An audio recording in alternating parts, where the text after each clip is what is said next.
Good morning students, मैं हूं आमिर और मैं पढ़ा रहा हूं आपको मैथमेटिक्स क्लास 11 के लिए। टॉपिक चल रहा है relation and function. Part number 6 में मैंने आपको सारे ही फंक्शंस बता दिए थे, उनका ग्राफिकल रिप्रेजेंटेशन कैसा है, ग्राफ के थ्रू उनकी डोमेन और रेंज आपको बताई थी, समझाई थी। उम्मीद है कि आपने वो सारे ग्राफ अच्छे से पढ़े होंगे और उनको मेमोराइज किया होगा, उनके डोमेन और रेंज का आइडिया हुआ होगा आपको।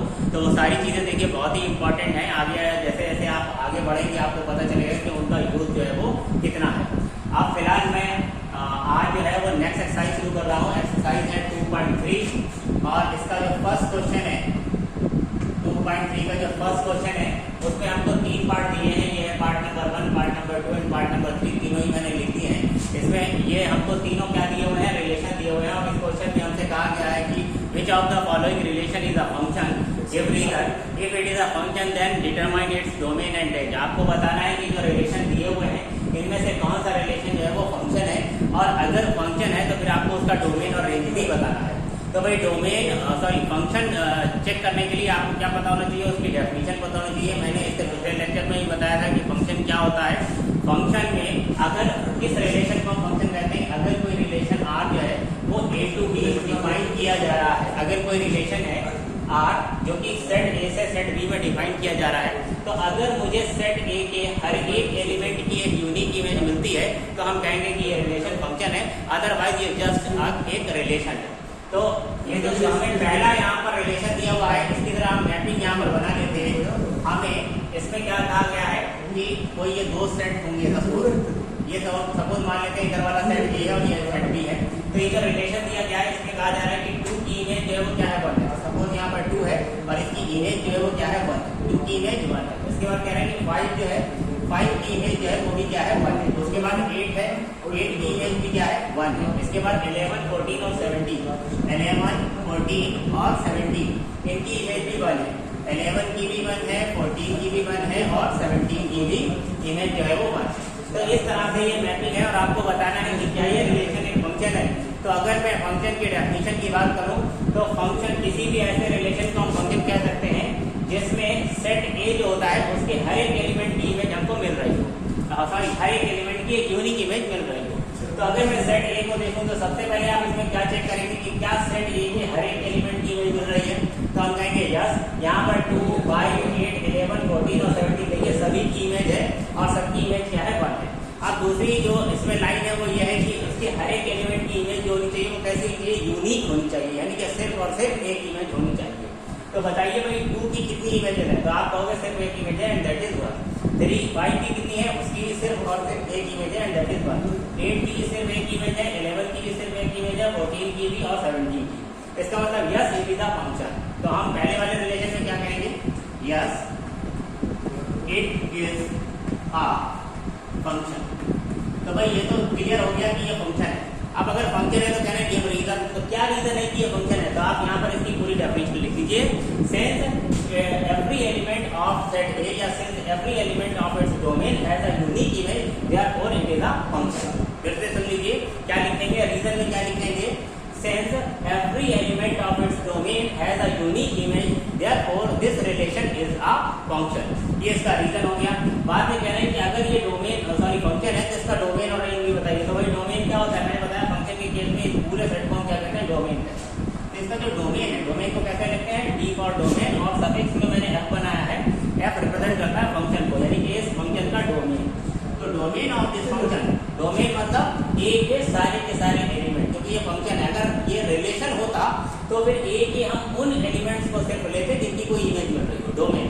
लेकिन क्योंकि फंक्शन की तो डेफिनेशन यही रहती है कि सेट ए के हर एक एलिमेंट की इमेज होनी चाहिए, यानी कि पूरा का पूरा सेट ए जो है वो डोमेन में आ जाएगा। तो मैं डोमेन में पूरा सेट ए लिख दूंगा और सेट ए पूरा लेने का मतलब 2, 5, 8, 11, 14, 17, 2, 5, 8, 11, 14 एंड 17। या फिर मैं ये भी कह सकता हूँ कि this is set A complete. ये इसका क्या हो गया, डोमेन हो गया।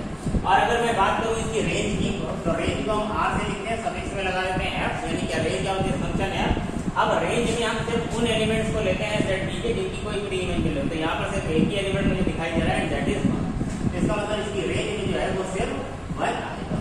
तो भाई ये पहला वाला रिलेशन फंक्शन है और इसका डोमेन और रेंज हमने आपको बता दिया है। जो इसका सेकंड रिलेशन है उसको भी इसी तरह से अगर हम मैप कर लें तो आसान हो जाएगा ये बताना कि वो फंक्शन है या नहीं है, और अगर फंक्शन होगा तो इजीली हम उसकी डोमेन और रेंज को बता पाएंगे। तो इसके लिए मैपिंग कर लेते हैं। यहाँ पर एक सेट ये है, एक सेट मैंने ये ले लिया है, ठीक है।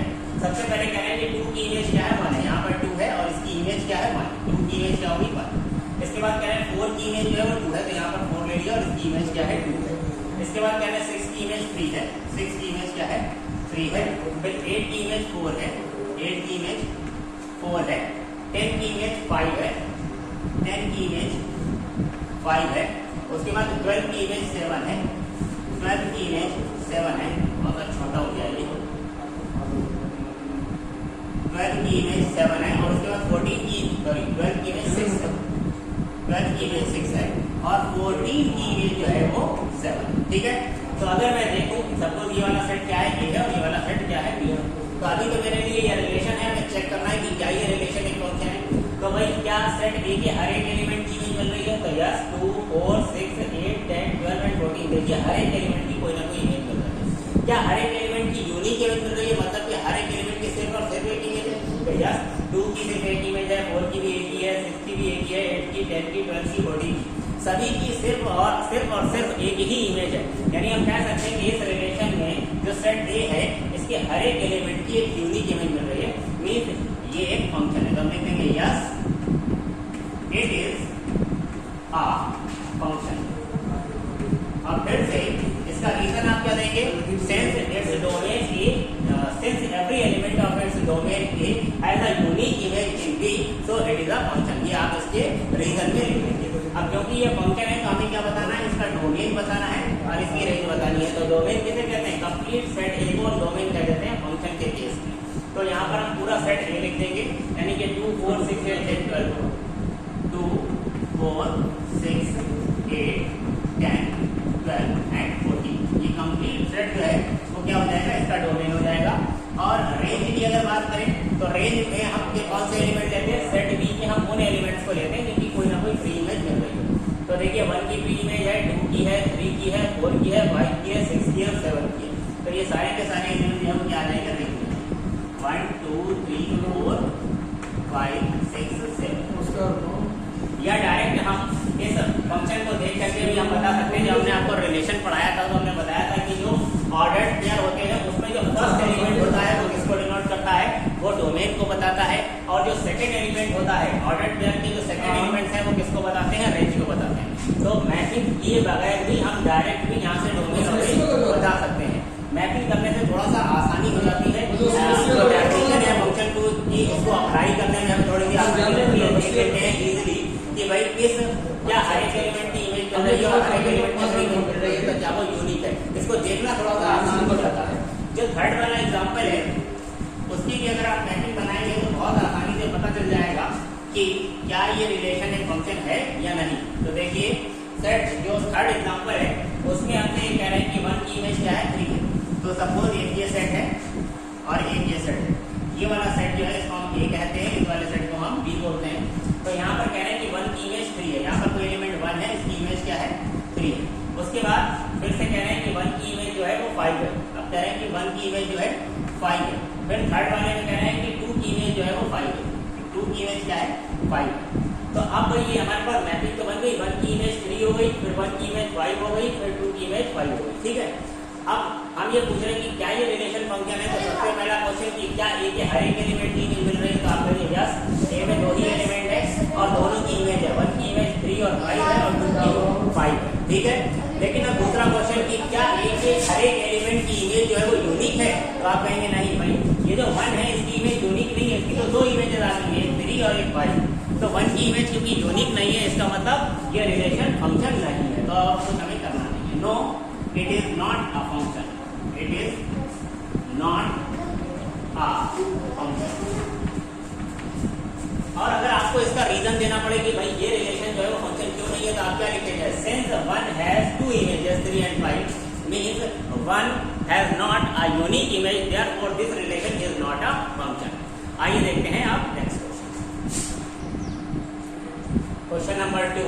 इसमें फर्स्ट पार्ट दिया हुआ है f of x equal to minus mod of x और हमसे कह रहे हैं कि फाइंड डोमेन एंड रेंज। देखिए इसका डोमेन और रेंज निकालने के दो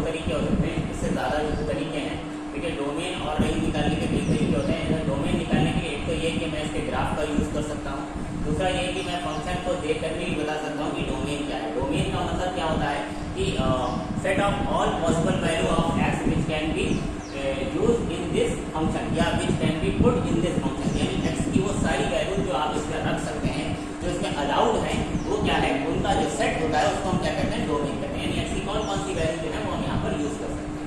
तो पहली चीज तो ये कि सबसे पहले मैं आपको ग्राफ के थ्रू समझाना चाहूंगा कि इसकी डोमेन और रेंज क्या है, और फिर मैं आपको निकाल। देखिए मॉड ऑफ एक्स की अगर मैं ग्राफ की बात करूँ तो मॉड ऑफ एक्स जो होता है वो क्या होता है, मॉड ऑफ एक्स का ग्राफ मैं आपको बता चुका हूँ इस तरह से। ये क्या होता है, मॉड ऑफ एक्स होता है, ठीक है। ये जो फंक्शन है ये कौन सा है, मॉड ऑफ एक्स। ये मॉड ऑफ एक्स का ग्राफ है, ये यहाँ पर क्या है, x इक्वल 0 है, ये एक्स एक्सिस है हमारा और ये वाई एक्सिस है, या इसे हम बोल सकते हैं एफ ऑफ एक्स, है ना, एफ एक्स या वाई एक्सिस भी कह सकते हैं। तो ये मॉड ऑफ एक्स का हमारे पास ग्राफ आ गया है, इसका वर्टेक्स कहाँ पर होता है, 0 पर होता है। अगर मैं इसके डोमेन की बात करूँ तो इसका डोमेन माइनस इनफाइनाइट से प्लस इनफाइनाइट तक है, और इसकी जो रेंज है वो 0 से इनफाइनाइट है। लेकिन जो फंक्शन हमें गिवन है वो मॉड ऑफ एक्स नहीं है बल्कि माइनस मॉड ऑफ एक्स है। और जब किसी फंक्शन एफ ऑफ एक्स को माइनस से मल्टीप्लाई किया जाता है तो ग्राफ में क्या चेंज आता है, उसका ग्राफ जो होता है वो एक्स एक्सिस के अबाउट जो है वो मिरर इमेज बना देता है। क्या मेरी बात समझ में आ रही है? अगर किसी फंक्शन को हम माइनस से मल्टीप्लाई करते हैं तो उसके ग्राफ में क्या चेंजेस आता है, वो एक्स एक्सिस के अबाउट जो है वो रिफ्लेक्ट होने लगता है। मतलब कहने का ये है, अगर मैं कोई फंक्शन एफ ऑफ एक्स लेता हूँ और उसका ग्राफ ये है, ठीक है, ये किसका ग्राफ है, एफ ऑफ एक्स का ग्राफ है। तो अगर मैं आपसे कहूँ कि माइनस एफ ऑफ एक्स का ग्राफ क्या होगा, तो आप इसकी मिरर इमेज बना देंगे, यानी कि कुछ इस तरह से, इस तरह इसकी मिरर इमेज। अगर ऐसे मान लें कि जैसे ये एक्स एक्सिस क्या हो गया है, मिरर है, अगर ये एक्स एक्सिस मिरर हो तो इसकी जो इमेज है वो मिरर में कुछ इस तरह से आएगी। तो ये ग्राफ हो जाएगा किसका, माइनस एफ ऑफ एक्स का। तो ये बहुत ही सिंपल है, अगर हमें मेरे पास एफ एक्स का ग्राफ है तो उसकी मिरर इमेज मुझे ले लेनी होगी किसके अबाउट, एक्स एक्सिस के अबाउट। तो ये किसका ग्राफ आ जाता है, माइनस एफ ऑफ एक्स का ग्राफ आ जाता है। तो अगर ये मॉड ऑफ एक्स का ग्राफ है तो माइनस मॉड ऑफ एक्स का ग्राफ क्या होगा, इसकी मिरर इमेज बनेगी एक्स एक्सिस के अबाउट। यानी कि मैं ये कह सकता हूँ कि माइनस मॉड ऑफ एक्स का ग्राफ जो है वो किस तरह से आएगा, ये, यानी कि इसको आप हटा दीजिए, ये तो मॉड ऑफ एक्स का ग्राफ मैंने रेफरेंस के लिए बनाया था। अगर मैं इसकी मिरर इमेज लूंगा तो वो कुछ इस तरह से आएगी। ये किसका ग्राफ हो गया, माइनस मॉड ऑफ एक्स का ग्राफ। ये ग्राफ जो है वो माइनस मॉड ऑफ एक्स का ग्राफ है। अगर मैं इस ग्राफ को देख करके आपसे पूछूं कि बताओ इसका डोमेन क्या है, तो डोमेन का मतलब क्या होता है, पिछले लेक्चर में बहुत डिटेल से बताया था कि किसी भी ग्राफ के डोमेन का मतलब है कि वो एक्स एक्सिस पर कहां से कहां तक रन कर रहा है। तो अगर मैं देखूं तो ये ग्राफ जो है वो एक्स एक्सिस पर निगेटिव एक्स एक्सिस से और निगेटिव इनफाइनाइट से माइनस इनफाइनाइट से प्लस इनफाइनाइट तक रन कर रहा है। इसलिए इसका डोमेन जो है वो कितना हो जाएगा, domain of this function minus infinite two plus infinite, या इसे हम कह सकते हैं सेट ऑफ ऑल दी।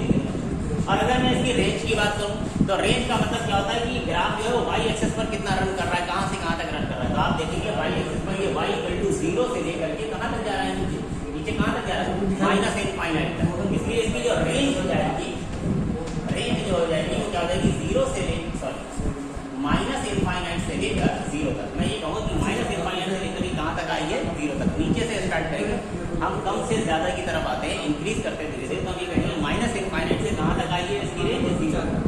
तो माइनस इनफाइनाइट से 0 तक। ध्यान दीजिए माइनस इनफाइनाइट की तरफ मैंने ओपन इंटरवल लिया है और 0 को क्लोज इंटरवल में रखा है, क्योंकि 0 मुझे यहाँ पर मिल रहा है तो इसलिए मुझे 0 को इंक्लूड करना पड़ेगा।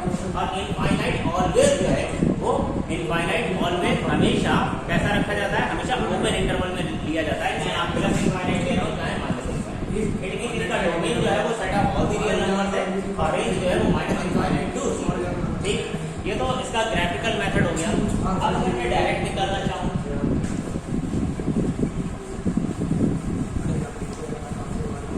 अगर मैं ग्राफ का यूज नहीं करना चाहता तो मैं इसका डोमेन कैसे बताऊंगा। इसके डोमेन के लिए हम ये जानते हैं कि भाई अगर फंक्शन जो है वो mod of x, mod of x, तो मॉड ऑफ एक्स जो होता है उसके लिए डोमेन जो होता है वो क्या होता है, मॉड ऑफ एक्स के लिए जो डोमेन होता है वो क्या होता है, एक्स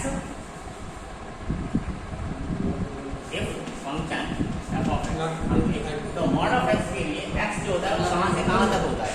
अगर फंक्शन मॉड ऑफ एक्स है हमारा तो इसके लिए जो एक्स होता है वो कहां से कहां तक लिया जा सकता है, यानी कि इसके लिए जो डोमेन होता है वो कहां से कहां तक होता है। डोमेन इसके लिए होता है माइनस इनफाइनाइट से प्लस इनफाइनाइट। ठीक है, तो अगर मैं फंक्शन एफ ऑफ एक्स को माइनस मॉड ऑफ एक्स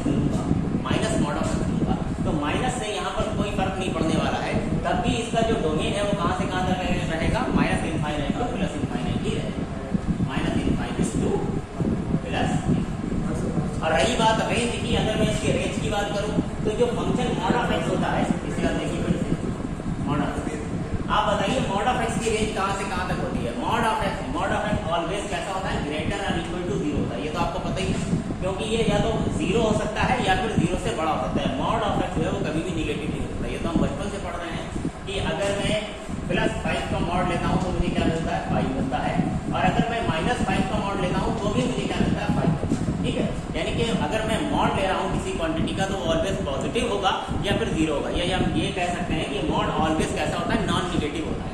तो mod of x is always greater or equal to zero.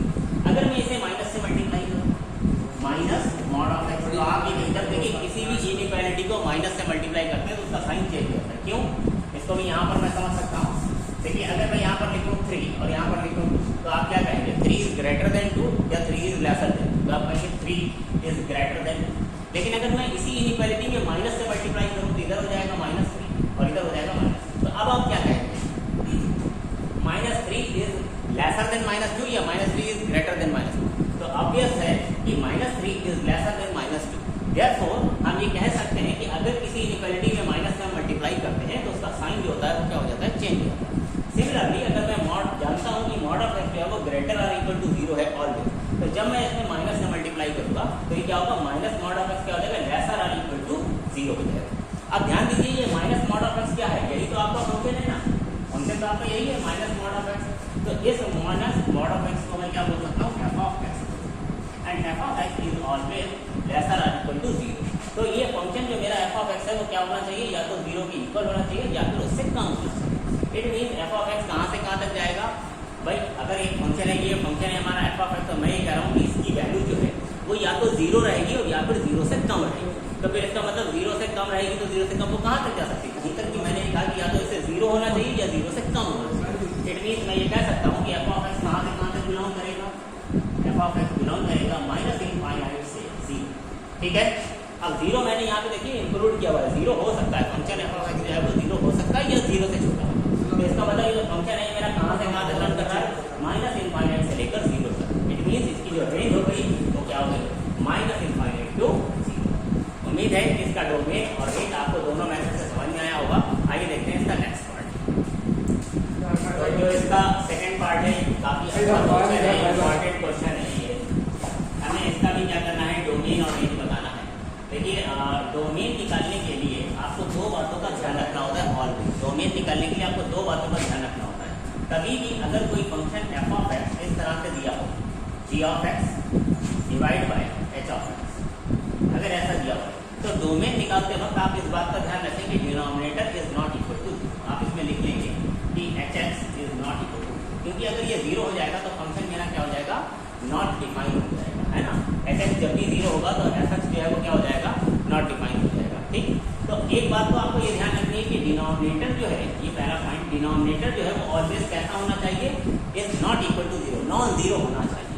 दूसरी बात ये है कि अगर आपके फंक्शन में कभी भी स्क्वायर रूट आ रहा है, फंक्शन में कभी भी स्क्वायर रूट आ रहा है, कोई फंक्शन है मेरा एफ ऑफ एक्स जो कि है under root of h of x, ये जो फंक्शन एफ ऑफ एक्स है वो क्या है, वो है square root of h of x. अगर आपके फंक्शन में कहीं पर भी अंडर रूट आ रहा है, स्क्वायर रूट आ रहा है, तो आप क्या करेंगे, स्क्वायर रूट के अंदर जो भी वैल्यू है उसे always greater or equal to 0 लेंगे।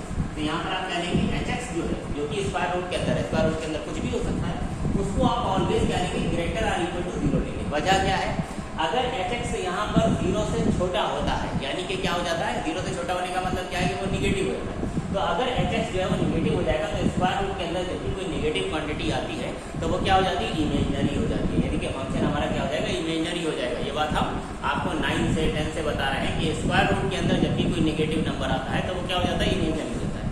तो डोमेन निकालते वक्त हमको सिर्फ दो बातों का ध्यान रखना होता है कि डिनोमिनेटर कभी भी 0 के इक्वल नहीं होना चाहिए, और स्क्वायर रूट जहां पर भी आएगा आप उसको हमेशा क्या लेते हैं, ग्रेटर आर इक्वल टू 0 लेते हैं। रीजन मैंने आपको दोनों जगह बता दिया। अगर यहाँ पर एच एक्स 0 हो जाएगा तो फंक्शन नॉट डिफाइन होगा, और यहाँ पर अगर एच एक्स जो है वो लेस देन 0 हो जाएगा यानी कि निगेटिव हो जाएगा तो फंक्शन हमारा कैसा हो जाएगा, इमेजिनरी हो जाएगा। तो यहाँ पर देखिए डिनोमिनेटर तो नहीं है लेकिन स्क्वायर रूट है। तो अगर मैं इसका डोमेन निकालना चाहता हूँ तो देखिए मैंने क्या बताया था कि स्क्वायर रूट के अंदर जो भी क्वांटिटी होगी आप उसको क्या लेंगे, डायरेक्ट, आपको कुछ नहीं सोचना है। स्क्वायर रूट के अंदर जो भी क्वांटिटी है उसको आप डायरेक्ट क्या ले लेंगे, ग्रेटर आर इक्वल टू 0 ले लेंगे और आपका डोमेन निकल आएगा। तो यहाँ पर स्क्वायर रूट के अंदर क्या है, 9 माइनस एक्स स्क्वायर। तो मैं ये कहूँगा कि भाई 9 माइनस एक्स स्क्वायर जो है वो क्या होना चाहिए, ग्रेटर आर इक्वल टू 0 होना चाहिए, कि हमेशा 0 हो या 0 से बड़ा होना चाहिए, क्योंकि अगर ये 0 से छोटा हो गया तो स्क्वायर रूट के अंदर निगेटिव हो जाएगा, मीन्स ये इमेजिनरी। अब आप इसे सॉल्व करिए, एक्स स्क्वायर दोनों तरफ ऐड करिए तो इधर क्या हो जाएगा 9 और ये हो जाएगा 0 प्लस एक्स स्क्वायर। अगर एक्स स्क्वायर जो है वो लेसर देन 9 है, देखिए एक्स स्क्वायर जो है वो लेसर आर इक्वल टू 9 है। इट मीन्स मैं इसे क्या कह सकता हूँ कि x is greater or equal to -9 -3 and lesser or equal to 3। x की वैल्यू कहाँ से कहाँ तक हो सकती है, -3 से लेकर +3 तक हो सकती है। ये बात समझ में आई? क्योंकि अगर मैं x को 3 के आगे ले जाऊंगा, जैसे मैं 4 करूंगा तो 4 का स्क्वायर क्या होता है 16, और यहाँ पर कहा जा रहा है कि x स्क्वायर क्या होना चाहिए, 9 से छोटा होना चाहिए, 9 के इक्वल या 9 से छोटा होना चाहिए, यानी कि मैं 3 के आगे नहीं बढ़ सकता।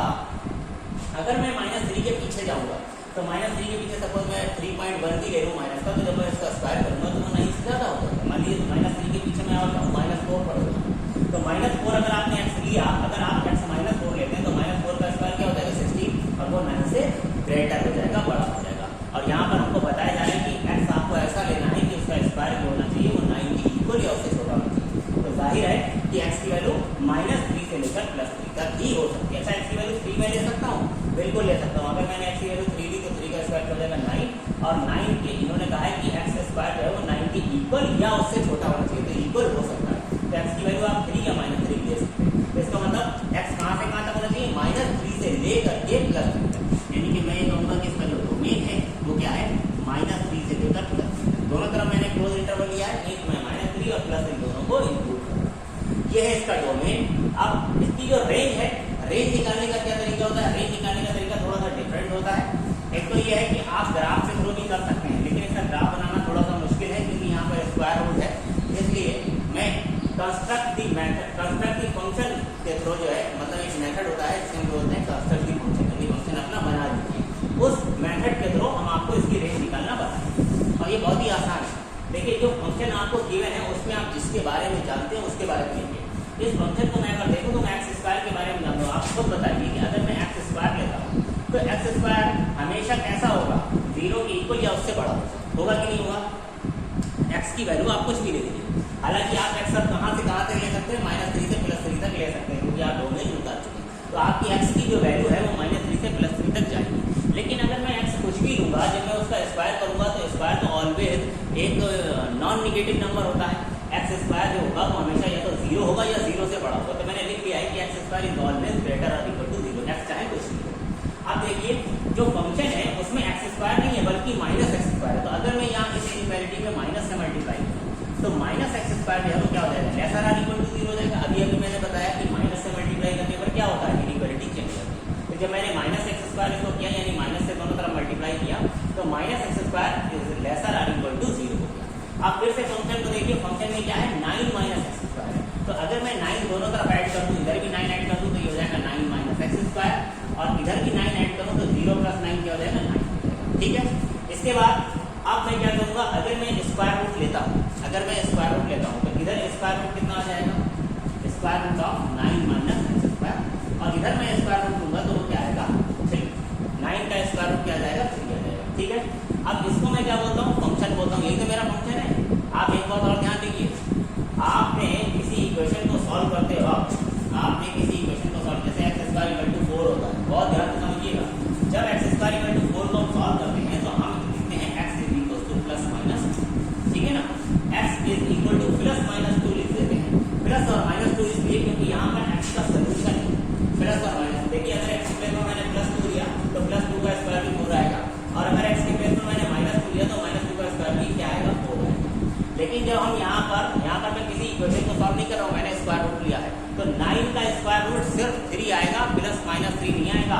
आप याद रखिए, स्क्वायर रूट जो होता है वो हमेशा क्या होता है, हमेशा एक पॉजिटिव नंबर होता है, वो कभी भी +- नहीं आता है। फिर से सुन लीजिए, किसी भी नंबर का स्क्वायर रूट जो होता है वो ऑलवेज पॉजिटिव होता है, ऑलवेज पॉजिटिव, क्योंकि इससे कभी भी माइनस का नंबर बाहर नहीं आएगा। इक्वेशन को सॉल्व करते वक्त ये इसका सोल्यूशन है। यहाँ पर देखिए, इसका सोल्यूशन +2 भी हो सकता है, -2 भी, लेकिन जब आप 9 का स्क्वायर रूट लेते हैं तो वो +-3 नहीं आएगा, बल्कि सिर्फ क्या आएगा, +3 आएगा। तो यहाँ पर इसकी वैल्यू जो है स्क्वायर रूट लेने पर क्या है, +3 आएगा। अब इसको मैं क्या बोल रहा हूँ, फंक्शन बोल रहा हूँ, यही तो मेरा फंक्शन है ना, ये फंक्शन f(x), तो f(x) जो है वो कैसा है, लेसर आर इक्वल टू 3। ठीक। और क्योंकि स्क्वायर रूट है, स्क्वायर रूट ऑलवेज कैसा नंबर होता है, स्क्वायर रूट तो अभी मैंने बताया कि किसी नंबर का स्क्वायर रूट जो निगेटिव नहीं हो सकता, ये हमेशा कैसा होगा, 0 होगा या 0 से बड़ा होगा। तो क्योंकि ये स्क्वायर रूट है तो मैं कह सकता हूँ कि दिस इज ऑलवेज 0 और ग्रेटर देन 0। तो इसका मतलब फंक्शन जो है वो कहाँ से कहाँ तक रन करेगा, 0 हो सकता है, 0 से बड़ा हो सकता है, या 3 के इक्वल हो सकता है और उससे छोटा हो सकता है, यानी कि मुझे फंक्शन की रेंज मिलती है। तो मैं कहूँगा कि इस फंक्शन की जो रेंज है वो कहाँ से कहाँ तक है, 0 से 3। उम्मीद है कि ये क्वेश्चन आपको समझ में आया होगा। आइए देखते हैं नेक्स्ट क्वेश्चन। ये दोनों क्वेश्चन बहुत ही सिंपल है, मैं नहीं बताऊंगा, ये क्वेश्चन आपको कर रहे हैं, बस थोड़ा सा मैं समझा देता हूँ। यहाँ पर एफ ऑफ एक्स जो है वो दिया हुआ है 2x - 5 और हमसे कह रहे हैं एफ ऑफ 0 फाइंड करो। भाई एफ ऑफ 0 का क्या मतलब है, जहाँ पर एक्स है वहाँ पर आपको 0 पुट करना है। तो अगर मैं जहाँ पर एक्स है वहाँ पर 0 पुट करूँगा तो 2 × 0 - 5 कितना हो जाएगा, -5 हो जाएगा, एफ ऑफ 0 हो जाएगा। इसी तरह से एफ ऑफ 7 निकालने के लिए एक्स के प्लेस पर आप 7 रखेंगे तो 2 × 7 14 - 5, 14 - 5 कितना हो जाएगा, 9 आ जाएगा। इसी तरह से एफ ऑफ -3 आप निकालेंगे, यानी एक्स के प्लेस पर -3। तो ये बिल्कुल 6th-7th क्लास का क्वेश्चन है। इसके बाद जो नेक्स्ट क्वेश्चन है, क्वेश्चन नंबर 4, वो भी सेम टू सेम है। यहाँ पर t एक फंक्शन दिया है जो कि किसका फंक्शन है, c का फंक्शन है। इससे कोई कंफ्यूजन की जरूरत नहीं है। जैसे यहाँ पर f x का फंक्शन है, वैसे ही सेम टू सेम यहाँ पर t जो है वो किसका फंक्शन है, c का फंक्शन है। देखिए बताया गया है कि ये जो t c है किसके इक्वल, 9c / 5 + 13। ये रिलेशन भी आपने केमिस्ट्री में कहीं पर पढ़ा है 9th में, फ़ारेनहाइट और सेल्सियस में यही रिलेशन होता है। तो आपको फाइंड करना है t0। अब देखिए tc आपको ये दिया हुआ, फाइंड करना है t0। इसका मतलब c के प्लेस पर क्या रखना है, आपको 0 रखना है। तो जब आप यहाँ पर c के प्लेस पर 0 रखेंगे तो सॉल्व करेंगे तो t0 आ जाएगा। सिमिलरली आपको निकालना है t28, तो यानी कि c के प्लेस पर इस बार क्या रखना है, 28। तो यहाँ आप 28 रखेंगे, 9 × 28 / 5 + 32 सॉल्व कर देंगे। सिमिलरली आपको t - 10 निकालना है। ठीक है, ये तीनों फाइंड करने के बाद आगे कह रहे हैं कि find c if tc is 212। tc अगर 212 होगा तो c की वैल्यू क्या होगी, इसका जस्ट अपोजिट क्वेश्चन दे दिया। तो tc अगर 212 दिया है तो आप यहाँ पर 212 रखेंगे tc के प्लेस पर। 212 इज इक्वल टू 9c / 5 + 32। ये 32 इधर लाएंगे, सब्ट्रैक्ट करेंगे, 5 से मल्टीप्लाई, 9 से डिवाइड, तो c की वैल्यू यहाँ पर आ गई। तो उम्मीद है कि ये दोनों क्वेश्चन आप कर लेंगे। इस एक्सरसाइज का जो लास्ट क्वेश्चन है वो मैं आपको बता देता हूँ। लास्ट क्वेश्चन एक्सरसाइज का क्वेश्चन नंबर 5 क्वेश्चन दिया कहा जा रहा है आपसे कि find the range of this function. In function की आपको सिर्फ रेंज बतानी है, बहुत आसान से क्वेश्चन है। इनके फटाफट इनकी रेंज जो है वो हम क्रिएट कर सकते हैं, कंस्ट्रक्ट करते हैं फंक्शन को और आसानी से रेंज बता देते हैं। पहले पार्ट में हमने कहा गया कि f जो है वो किसके इक्वल है, 2x - 3 के इक्वल है। साथ में हमको बताया कि x है क्या, रियल नंबर है। साथ में हमको बता दिया कि x कैसा रियल नंबर है, ग्रेटर देन 0। तो भाई ये तो हमको पहले ही बता दिया गया कि x जो है वो क्या है, ग्रेटर देन 0। ठीक है, अब फंक्शन की तरफ देखिए, फंक्शन में x है और x हमें पता है कैसा है, x जो है वो ग्रेटर देन 0। अब अगर x ग्रेटर देन 0 है तो अगर मैं इसे -3 से मल्टीप्लाई करूं तो -3x क्या होगा, लेस देन 0, क्योंकि इधर -3 से मल्टीप्लाई होगी तो वो 0 ही हो जाएगा। इनइक्वालिटी का साइन चेंज क्यों हुआ, क्योंकि आपने -3 से मल्टीप्लाई किया। जब भी आप माइनस से मल्टीप्लाई करते हैं तो साइन जो है वो चेंज हो जाता है। ठीक है, 7x। तो माइनस से मल्टीप्लाई करने पर क्या हो जाता है, साइन जो है वो चेंज हो जाता है। ठीक है, तो अब इसके बाद देखिए -3x हमारा फंक्शन नहीं है, हमारे फंक्शन में क्या है, 2 भी है। तो अगर मैं 2 दोनों तरफ ऐड करूं तो इधर हो जाएगा 2, इधर हो जाएगा -3x, और इधर भी मैं 2 ऐड करूंगा तो 0 + 2 क्या हो जाएगा, 2 हो जाएगा। तो 2 - 3x जो है वो लेस देन 2 हो जाएगा। क्या इतनी बात समझ में आ गई, मैं फिर से समझा दूं। x इज ग्रेटर देन 0 दिया हुआ है मुझे पहले से, मैंने x इज ग्रेटर देन 0 ले लिया। उसके बाद मैंने फंक्शन की तरफ देखा, उसमें x नहीं चाहिए मुझे, उसमें मुझे -3x चाहिए। मैंने -3 से दोनों तरफ मल्टीप्लाई किया। इनइक्वालिटी में माइनस से मल्टीप्लाई करने पर साइन चेंज होता है, तो -3x इज लेस देन 0 आ गया। फिर मैंने फंक्शन की तरफ देखा तो मैंने देखा कि उसमें 2 और ऐड करने की जरूरत है, तो मैंने दोनों तरफ 2 ऐड कर दिया। इधर मैं 2 ऐड करूंगा, 2 - 3x हो जाएगा, इधर 2 ऐड करूंगा, 0 + 2 2 हो जाएगा। तो 2 - 3x इज लेस देन 2 आ गया। ठीक है, अब ध्यान दीजिए ये 2 - 3x जो है यही तो मेरा फंक्शन है। तो मैं ये कहूंगा कि function f of x is less than, function कैसा होना चाहिए, इज लेस देन 2 होना चाहिए। ठीक है, 2 से कम होना चाहिए। तो अब भाई जो फंक्शन है हमारा वो 2 से कम होना चाहिए, 2 भी नहीं हो सकता, 2 से कम। तो 2 से कम कितना, जितना भी आप कम कर सके। इसका मतलब इसकी रेंज जो है वो क्या होगी, रेंज ऑफ दिस फंक्शन ये 2 से कम रहेगा और कहाँ तक जाएगा, -∞ तक। तो मैं ये कहूँगा -∞ टू ओपन। देखिए ओपन इंटरवल मैंने 2 की तरफ क्यों लिया, क्योंकि f जो है वो 2 नहीं हो सकता, 2 से कम रहेगा, इसलिए मैंने 2 को छोड़ दिया। तो इसकी रेंज जो है वो क्या हो गई, -∞ टू 2। तो ये मेरा हो गया फर्स्ट वाला। ठीक है, इसके बाद सेकंड पॉइंट को देखिए, ये भी बहुत आसान सा है। x² के बारे में आप क्या जानते हैं, देखिए आपसे कहा गया कि x क्या है, रियल नंबर है। रियल नंबर का मतलब x जो है कुछ भी हो सकता है, -∞ से +∞ तक x कुछ भी हो सकता है। लेकिन अगर मैं बात करूँ x², भाई x जो है वो क्या हो सकता है, x तो कह रहे हैं रियल नंबर। तो रियल नंबर का मतलब वो तो -∞ से लेकर के +∞ तक कुछ भी हो सकता है। लेकिन अगर मैं x² कर दूंगा तो आप मुझे बताइए कि x² तो हमेशा 0 या 0 से बड़ा होगा। अगर कोई मैं माइनस में भी x लेता हूँ, सपोज मैंने -5 किया, तो जब मैं इसका स्क्वायर करूंगा तो